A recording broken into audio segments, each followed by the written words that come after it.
and then they are surrounded by a belt of useless lands that they can't really patrol effectively. And because of the first island chain, they can't project power out, except now when the United States has put everybody on the same side with globalization.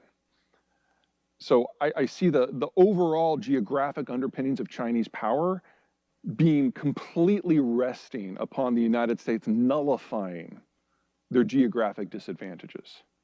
And so the idea that if the Chinese think that they can move beyond economics as the basis for power, they really do have nothing left. I mean, the Chinese ethnicity, the Han, have been there for over 3,000 years, but they've only been able to be a united entity that is relatively secure in their borders for about 10% of that time, and half of that is under the American-led order. So if we remove economics from the equation, this ends a lot faster. Also, let's assume for the moment that China just wanted to displace us and use more or less our management system. They don't have the naval forces to get past the first island chain, much less secure the Persian Gulf energy routes. And let's assume that they could. Do you really think that, like the United States, they're going to fight wars in the Middle East so that their allies can access oil? No, that oil would be for them. So the guns and butter trade that we made with the world, they are not capable of doing. I'd actually argue they've already done it, and that's one of the reasons why Xi has gone to the cult of personality management of government.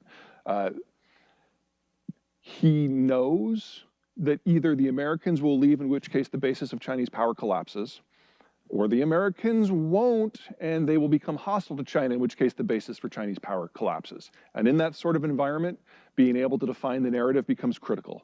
Because in an authoritarian, a dictatorial system is really what they are now, a fascist dictatorial system, the only way you can maintain power is if the people choose to let you.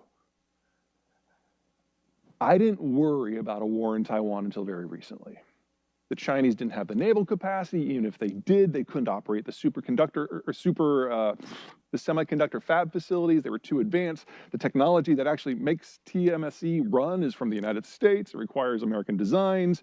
And then they're still 5,000 miles from their energy source. Made no sense.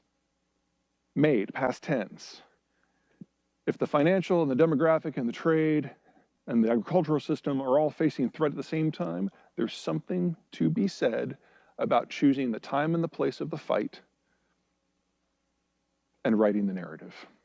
It will come at the cost of a modern industrialized economy, and agriculture is an industrialized sector. But I think Xi's position is, if I can maintain power for the low price of only 500 million dead Chinese, that's worth it. So now I kind of give a Taiwan invasion like a 1 in 3 chance. That's a great question. Chinese history is replete with the Han Chinese not being able to hold the center. And it's replete with examples of how it all could go to hell in a very short period of time. If I was a betting man, I would guess that the North China Plain, which is home to about 2/3 of the Chinese and the vast, vast supermajority of the Han Chinese, I would guess that that would kind of become its own political entity and kind of fall into a neo-Maoist tyranny, complete with all the cultural revolution connotations that come from that. And I would further guess that the city-states from Shanghai down to Hong Kong, city-states that traditionally have gotten the majority of their food not from mainland Asia, will integrate into some sort of extra-national supply system, whether in the past, this was the United States, this was Britain, this was France, this was even Australia. And they basically throw in their lot with somebody who can keep them alive. Now, of course, the road from here to there, messy, because there's nothing about the Cultural Revolution that was fun for anybody.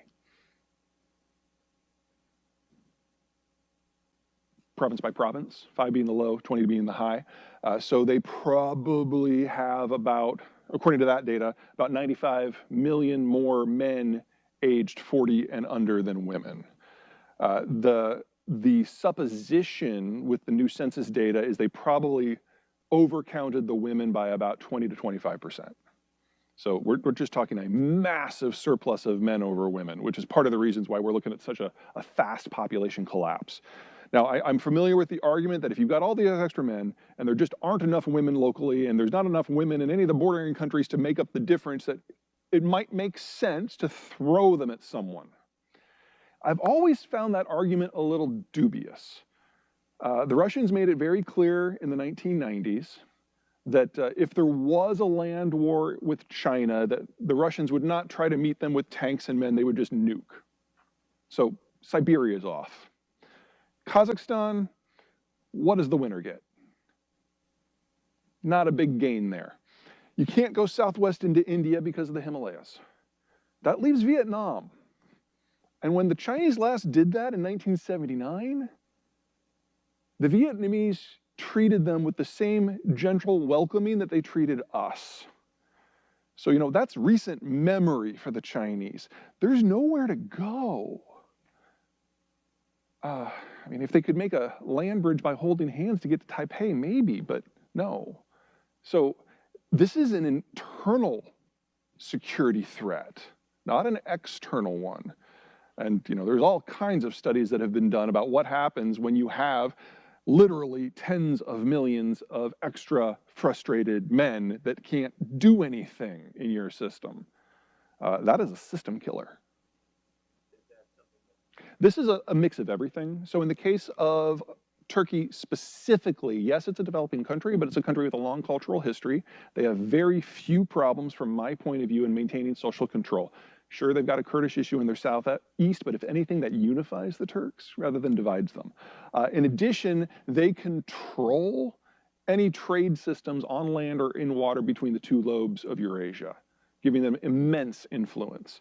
And if you look at all the countries on the periphery, they're not ones that can stand to the Turks. If anything, they want to be cooperative with the Turks. So they've got all the energy they need within arm's reach. Their agricultural system is self-sufficient. Their agricultural input system is self-sufficient.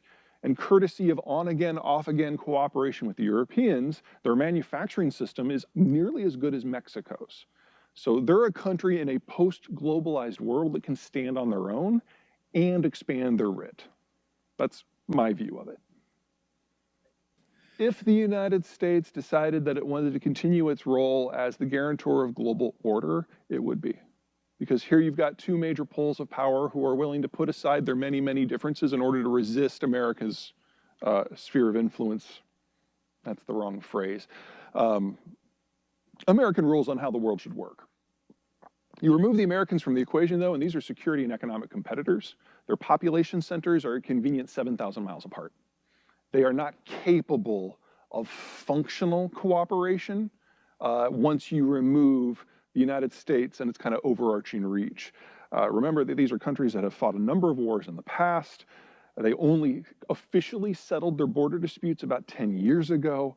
And anything that we know about countries that are in population decline is that their security policies become very brittle because they can't sustain a conflict for any duration of time. They don't have the replacement population to do it. So I am far more concerned about these two countries falling to blows and what that might lead to than I am about them having any sort of long-term functional alliance. Okay. Right. Thank you, Mr. Zeihan. Thank you, guys. I will be sticking around during the day, so feel free to pigeonhole me if you have a question that you didn't want to ask in front of the class. All right.